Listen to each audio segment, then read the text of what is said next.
네, 안녕하세요. 카페인의 민맨입니다. 오늘은 경차 시장에서 1위를 계속해서 달리고 있는 캐스퍼, 이 캐스퍼의 전기차 모델로의 변경, 과연 이 모델이 성공적으로 등장할 수 있을지에 대해서 한번 얘기를 나눠보려고 합니다. 2021년 9월에 정말 혜성같이 등장한 현대자동차의 경영 SUV 캐스퍼, 등장 이후부터 지금까지 경차 시장에서 1위를 놓친 적이 없는 차량인데, 이 차량이 현재 굉장히 잡음이 많이 나오고 있습니다. 이유는 이 캐스퍼를 생산하고 있는 광주 글로벌 모터스 GGM에서 3년 연속 적자를 벗어나지 못하고 있기도 하고, 현대차와 계약을 맺었던 목표인 한 해 5만 대 생산은 다행히도 목표를 달성을 할 수가 있었지만, 이제 손익분기점인 가동률 70%, 연 7만 대 생산은 사실 이 광주 글로벌 모터스가 그 생산량에 미치지 못했어요. 그러다 보니까 캐스퍼는 경차 시장에서 정말 1위를 달리고 있고, 캐스퍼도 정말 소비자들에게 많은 인기를 끌고 있지만, 그럼에도 불구하고 이 차량을 생산하는 회사는 이득을 보지 못하는 상황이 나는 거죠. 그러다 보니까 사실 이 회사의 입장에서도 그렇고, 이 회사를 다니고 있는 노동자들의 복지에 있어서도 다양한 잡음이 생길 수밖에 없는 구조라는 거죠. 사실 우리 입장에서 봤을 때 캐스퍼라는 차량이 5만 대 이상이 팔렸고, 그러니까 이 차량을 생산하는 회사는 정말 많은 이득을 받겠구나라고 생각을 할 수 있겠지만, 단순히 따져봤을 때 그렇게 이득을 얻는 구조라면 왜 현대자동차가 직접 생산을 하지 않고 광주 글로벌 모터스의 위탁 생산을 맡겨서 이 차량을 생산을 할까에 대해서 한번 생각을 해보면 좋을 것 같아요. 현대자동차뿐만 아니라 기아자동차도 레이와 모닝, 그리고 지금은 단산이 되었지만 경영 SUV에 가까웠던 스토닉, 이 세 차량을 기아자동차는 직접 생산을 하지 않고 본인들의 위탁 업체인 동이오토에 맡겨서 생산을 하게 합니다. 이런 이유들이 다양하게 있겠지만 가장 큰 이유는 바로 경차 모델들이 마진율이 높지가 않다는 부분이 가장 큰 이유예요. 캐스퍼만 하더라도 한 대당 마진이 대략 20만원에서 30만원, 평균 24만원 정도밖에 안 될 정도로 정말 마진율이 적다고 합니다. 보통 제네시스 같은 경우 거의 몇백만원이 남는 거에 비하면 굉장히 적은 마진율이죠. 그러다 보니까 현대나 기아 입장에서 본인들이 손해를 보면서까지 이 경차를 생산할 필요는 없는 거고, 그럼에도 불구하고 이 경차 시장이 생각보다 크고 소비자들의 입장에서 봤을 때 브랜딩 이미지 하기도 좋기 때문에 본인들의 라이센스를 주고 위탁업체에 생산을 맡긴 거죠. 그러다 보니까 최초의 경영 SUV를 만들었다라는 그런 이미지는 현대자동차가 가져가지만, 실질적인 적자는 이 캐스퍼가, 그리고 캐스퍼를 생산하는 광주 글로벌 모터스가 가져가고 있는 구조입니다. 그러다 보니까 이 광주 글로벌 모터스에서는 캐스퍼로 어떻게든 수익을 늘려야 되는 상황이라서 캐스퍼 전기차 모델을 이번에 새롭게 개발을 하고 있고, 2024년에 양산에 돌입할 예정이라고 하는데, 과연 그 전까지 이 광주 글로벌 모터스가 다른 민간 업체에 매각이 되진 않을지, 혹은 그 전에 파산이 되진 않을지, 그런 부분도 다각도로 한번 따져봐야 될 것 같고, 과연 캐스퍼 전기 모델이 나왔을 때 그 금액이 소비자들 입장에서 수용할 수 있는 금액일까 따져봐야 될 것 같아요. 현재까지 밝혀진 캐스퍼 전기 모델에 대한 예상을 따져보면, 전기차 지원금도 줄어들고 있는 상황에서 캐스퍼가 2024년에 전기차 모델로 나온다고 하면은 대략적인 금액이 2,400만원, 2,600만원 사이로 측정이 될 것 같은데, 그렇게 되면 K3나 아반떼 이런 모델의 중간 이상급,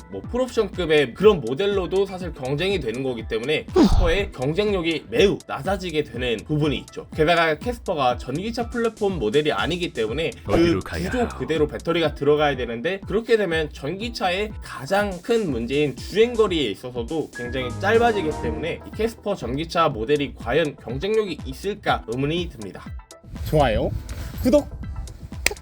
그래서 오늘 이렇게 한번 캐스퍼 전기차 모델이 왜 등장을 하려고 하는지, 그리고 등장한다면 어떤 문제가 생길지 대해서 한번 얘기를 나눠봤고요. 경차 시장이 계속해서 발전해 나가고 있는데, 과연 그 발전해 나가고 있는 상황에서 이 캐스퍼가 어떤 역할을 맡게 될지에 대해서 한번 같이 지켜봐 주시면 좋을 것 같습니다. 오늘도 카페인의 민맨이었고요. 다음에도 좋은 영상을 한번 찾아뵙겠습니다. 좋아요, 구독은 제게 큰 힘이 되니 한번 꼭 부탁드리겠습니다. 감사합니다.